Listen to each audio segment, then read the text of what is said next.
Welcome back to another edition of Tech Call. Don't forget to subscribe to Tech Call, the newsletter on FreightWaves.com if you haven't already. Today we welcome back Josh Allen, CCO at ITS Logistics. Welcome back, Josh.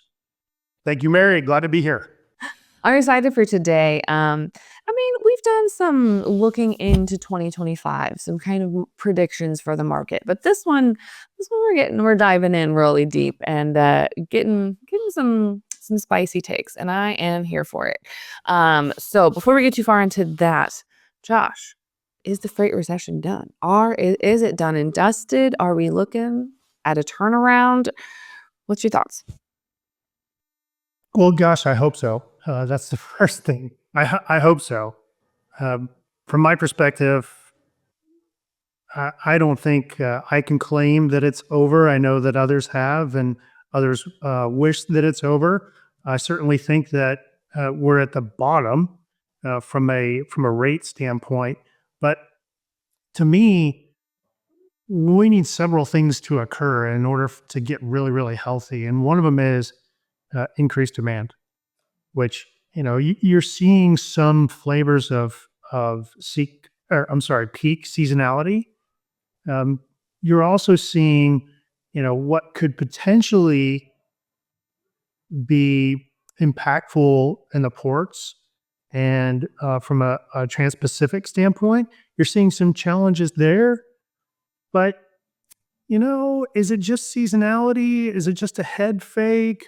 Or is it really coming? And then to me, it's less about whether the freight recession is over or not over, that sort of thing.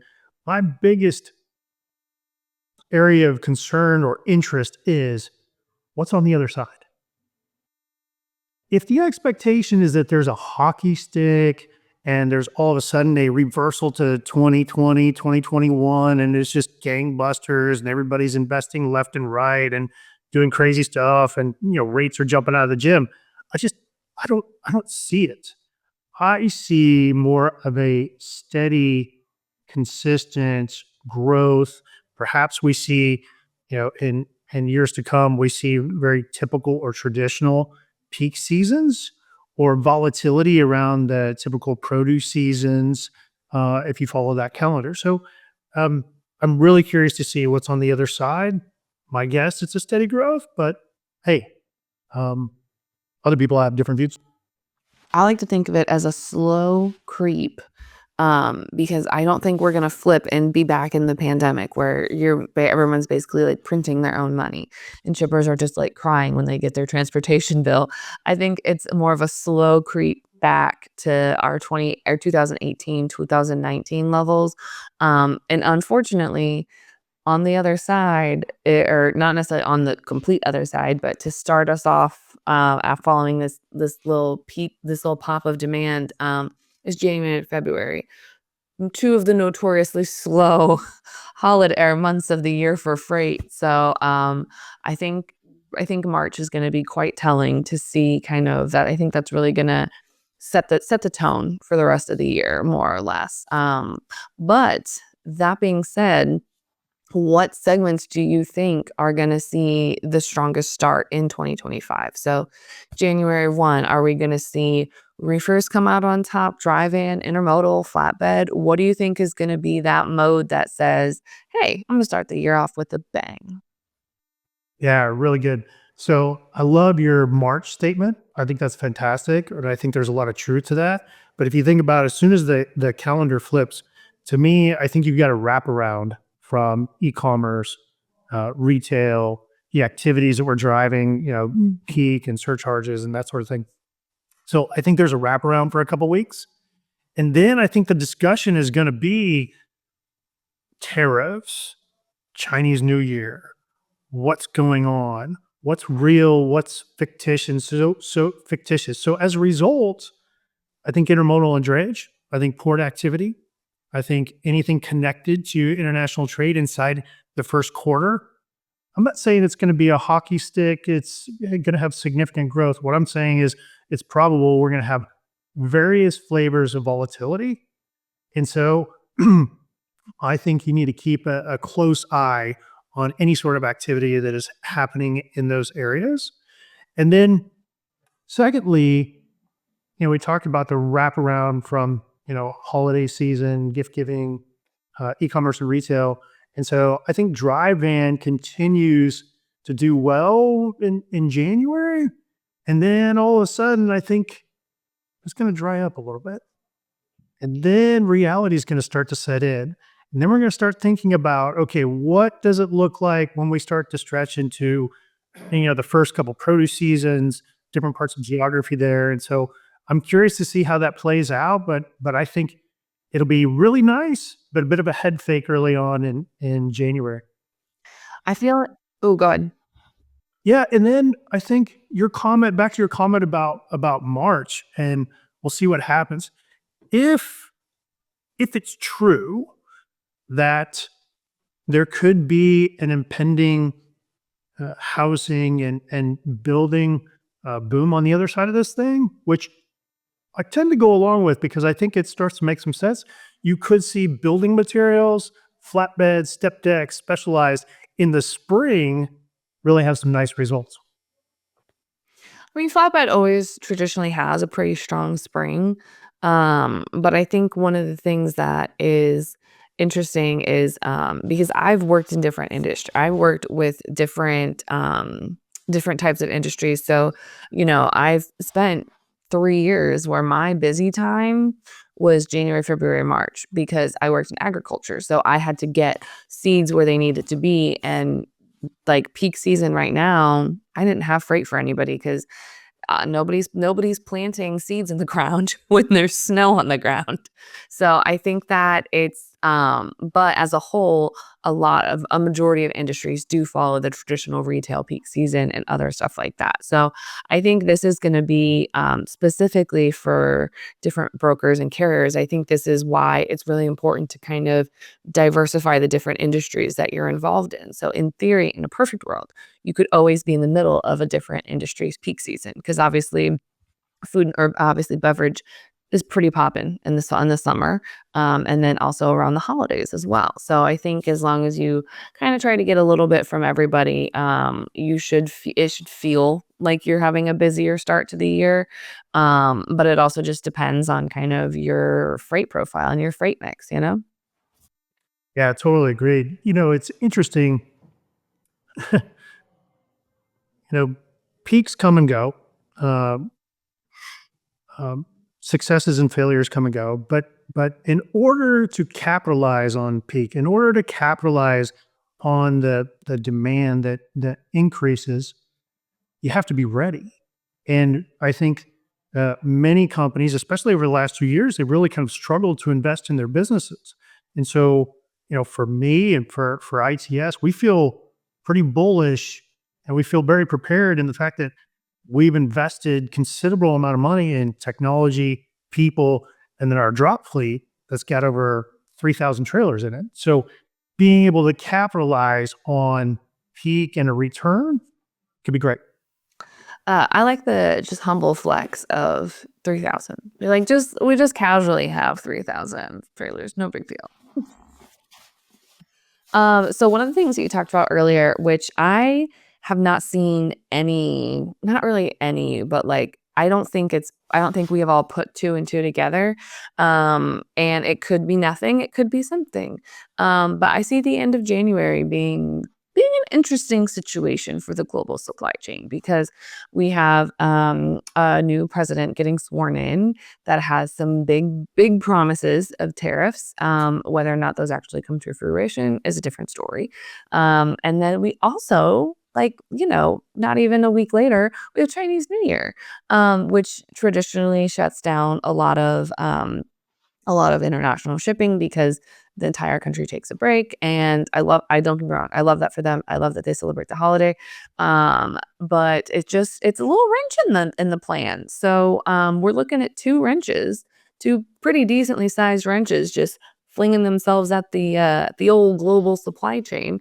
What are your kind of thoughts on that? Do you see any big predictions? Do you see that's like enough of a volatile incident to trigger some demand there? What's the sitch? I think it depends on everybody's well, one, patience level, because there will be disruptions. Like it's going to happen. My question is what. So if there is this stop and go activity that you and I both believe is coming, whether it's at origin because there's very savvy rate management tactics being deployed, and so containers are backing up and they're not making their way to a vessel, or you have a glut on the other side at destination side and inside the U.S. At the ports. Any sort of labor activities that are going to challenge that could create, significant amount of inventory stacking up. I think those are challenges. Those are certainly going to increase dray rates. They're going to challenge dray capacity.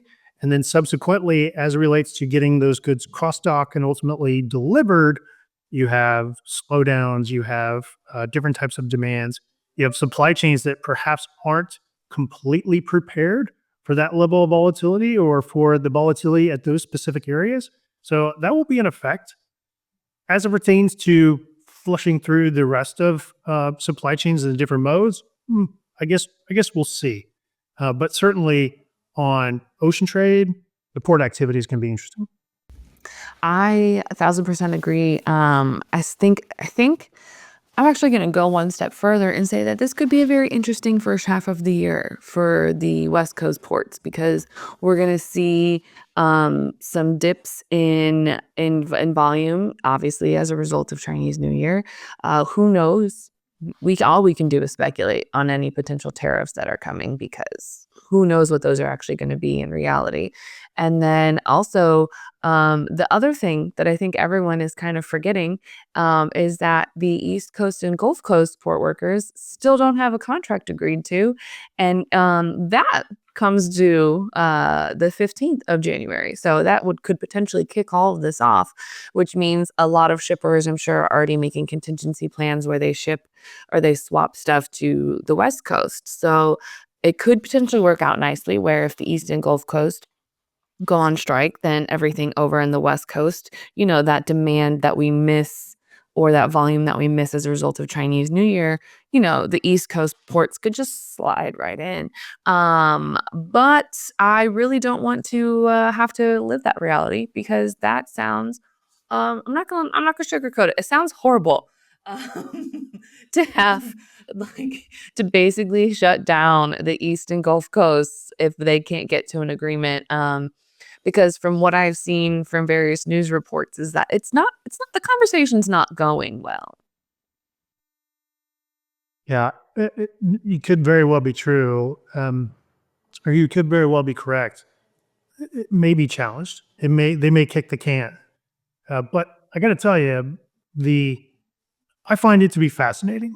I find it to be fascinating that if you are a if you're a shipper, if you have global reach, if you have significant imports, and you're multi-threaded from a geography standpoint, you have to have contingency plans and then contingency plans to back up those. And so, do you have the ability to flex and change and move to the West Coast if need be?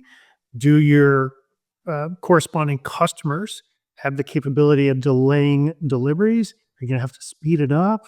How are you preparing for that? All just fascinating to me and challenging from a math standpoint. Because then also, one of the things I thought of is, okay, well, if this is just for the US port workers, could you sneak in any extra volumes up in Canada and then use the rail or dry van just to get it across the border to not lose the extra time of having to sail down and around? But yeah, that's just me being curious as to, what does that look like? Well, that's an interesting take though. You could certainly, I don't know if it's artificial or not, but you could certainly create more stimulation in the dry van market should that happen, especially if you have cross-dock activity and then cross-border. I think it's fantastic. There could be that wrench that comes blowing in if tariffs change, but we'll see. We'll absolutely see. It's not a good plan. It's just a plan. Right? Right? All right. So one of the other things that I've talked about this a few times, and there's a general kind of okay, I could see this happening. But it all started from just a hunch that I had. I have literally no data that substantiates this. So if anyone out there does have data on this, hit your girl up. Um, and that is so I know last year, Craig wrote this article about, oh, it's going to be a trucker bloodbath, or all these carriers are going to go because of the poor rate environment. Well, now that we've kind of come out of a less than desirable freight market, it's still not going gangbusters. I have a hunch that this year we'll see a lot of smaller freight brokerages really struggle, and it might be the year of a broker bloodbath, of some of those that came in the pandemic looking like when the market was hot. I see it struggling to last throughout the year. Obviously, some of our legacies and some of our mega large brokerages, they're going to be fine. But this is more towards those smaller ones that said, "Oh, we can make a lot of money doing this." And So Mary, I understand what you're saying.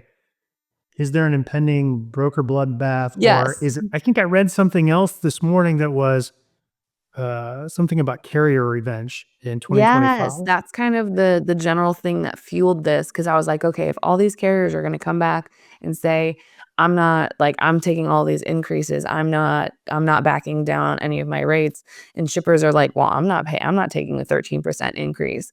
That kind of leads brokers in the middle of like, "But why can't we all just get along?" Yes. So herein lies the point in the cycle for freight brokers where the squeeze is on.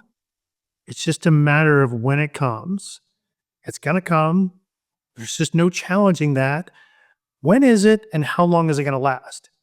And what's interesting about this is time matters, okay? And folks need to think about this. We certainly are thinking about this at ITS, and we're preparing for it.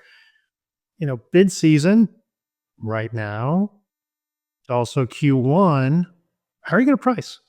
How are you going to price appropriately? Are you going to build in this idea that the freight recession is over, and that everybody is basically projecting what they want into the environment of rates are going to increase? Well, maybe that's true, but I guarantee you that some folks will have a differing opinion and will take a different direction. So then you tie it back to freight brokerage economics, or just managing those P&Ls. There are many organizations out there that are struggling, or they are maybe just getting by, and they're kicking the can in terms of their financials, down the path. And they need cash flows, they need margins, they need the ability to make payrolls, et cetera, et cetera. And so there's an opportunity, if somebody zigs towards raising rates, somebody else might zag and lower rates or keep it the same so that they can keep freight for a little while longer. Inevitably, the squeeze happens. And how long can you withstand it? So that's just kind of the traditional broker you call, we haul type of environment. What gets really interesting to me is you can withstand all of the squeeze if you've invested in the business. So, number one, you've got to have people that are bought in and are bought into challenging times. The last 2 years have been challenging, right? But if you're on the intermediary side, the path to the next life, if you will, the path to the pro side of the intermediary comes with having to get through the squeeze period. And can you stand in the fire and can you take the punches? That's really kind of interesting. So have you invested in your people? Are you empowering them to make decisions? Are you developing their skills so that they're capable of managing all those challenges in the marketplace? The second thing is, have you invested in technology? Are you empowering those people that we talked about investing in? Are you empowering them to make good decisions and to withstand the challenges of the marketplace? If you haven't invested in technology and you haven't, lowered your cost to serve, that's challenging. It's challenging to compete. And then lastly, inside capacity, if you have not invested both in tech and in people, and then further in different ways to add value by way of capacity, whether it is, like our drop fleet, whether it is distribution and fulfillment of warehouses, whether it is chassis, if you haven't really developed a plan to add exceptional value to customers, it's going to be a challenge.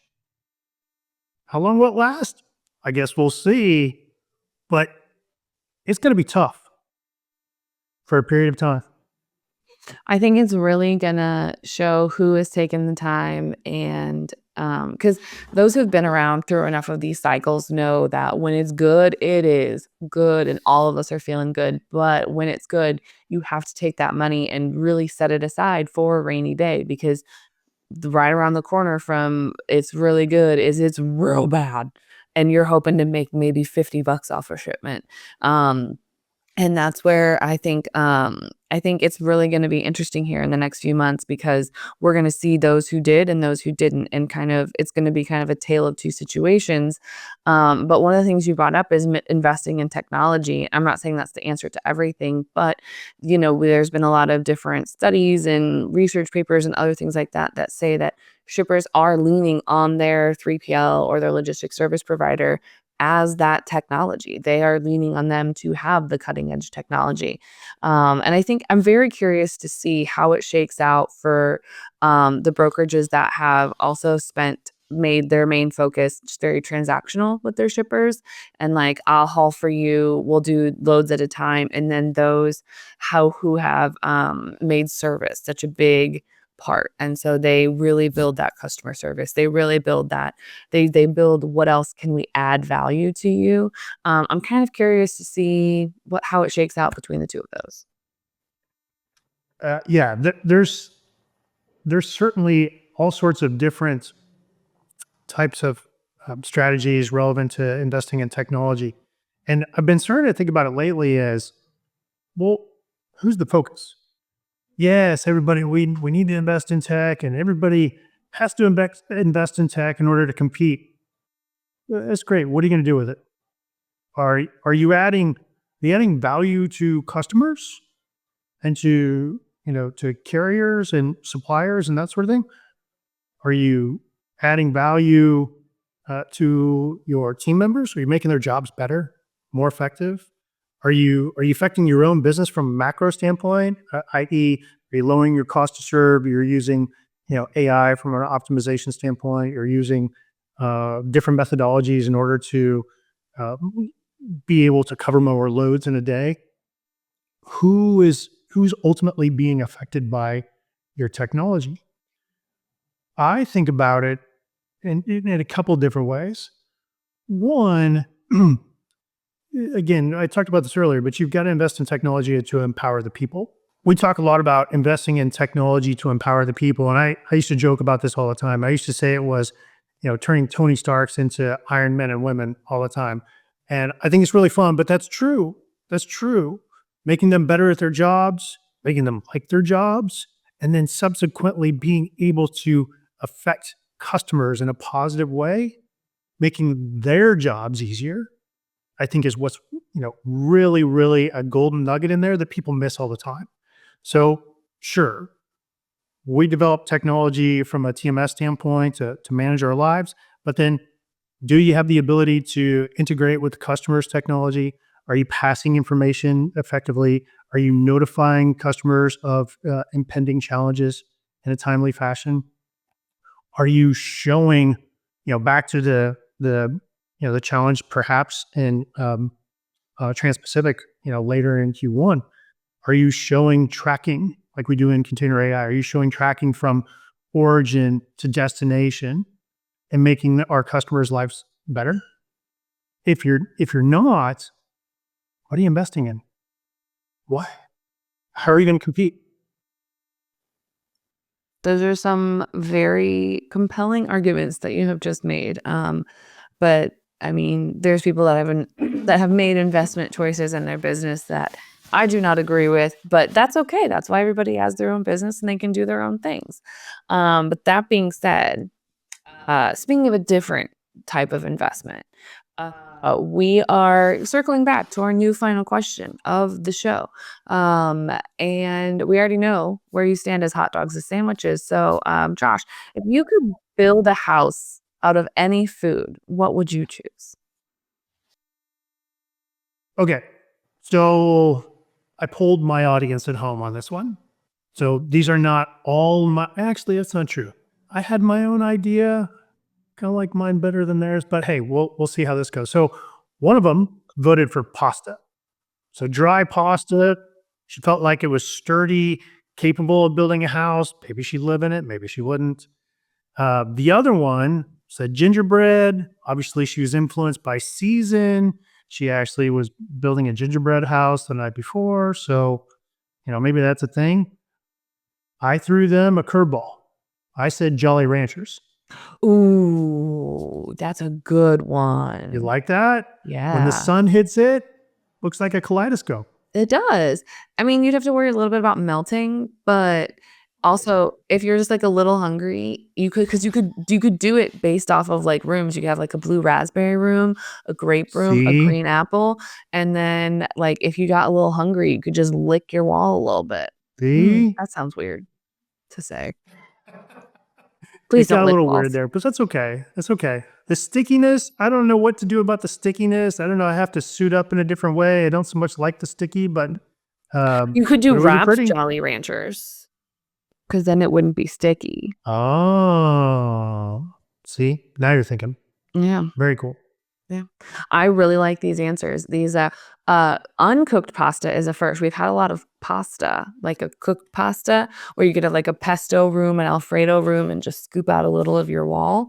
Yeah, But I like the structural stability of uncooked pasta. pretty good. It's It pretty is. good, right? 12-year-old bringing it. She brought the heat. Um, All right. So if anyone has any floor plans or de-sticky ways for a Jolly Rancher house, or if they have any questions kind of about how to make sure they've invested in their company properly and that they're set up for this turn, where can they find you outside the show? They can find me at ITS Logistics. You can find me in Reno frequently. You can find me in Dallas Fort Worth at one of our facilities there. We also have distribution facilities in Reno, Indianapolis, and in Fort Worth. You can find me any of those spots. Awesome. Thank you so much for joining us today. Thanks, Mary. It's been great. You can find Check Call the podcast anywhere you get your podcasts, like Apple Podcast and Spotify. Don't forget to check out all the other incredible FreightWaves podcasts, and don't forget to subscribe to the newsletter on freightwaves.com/checkcall. See you on the internet.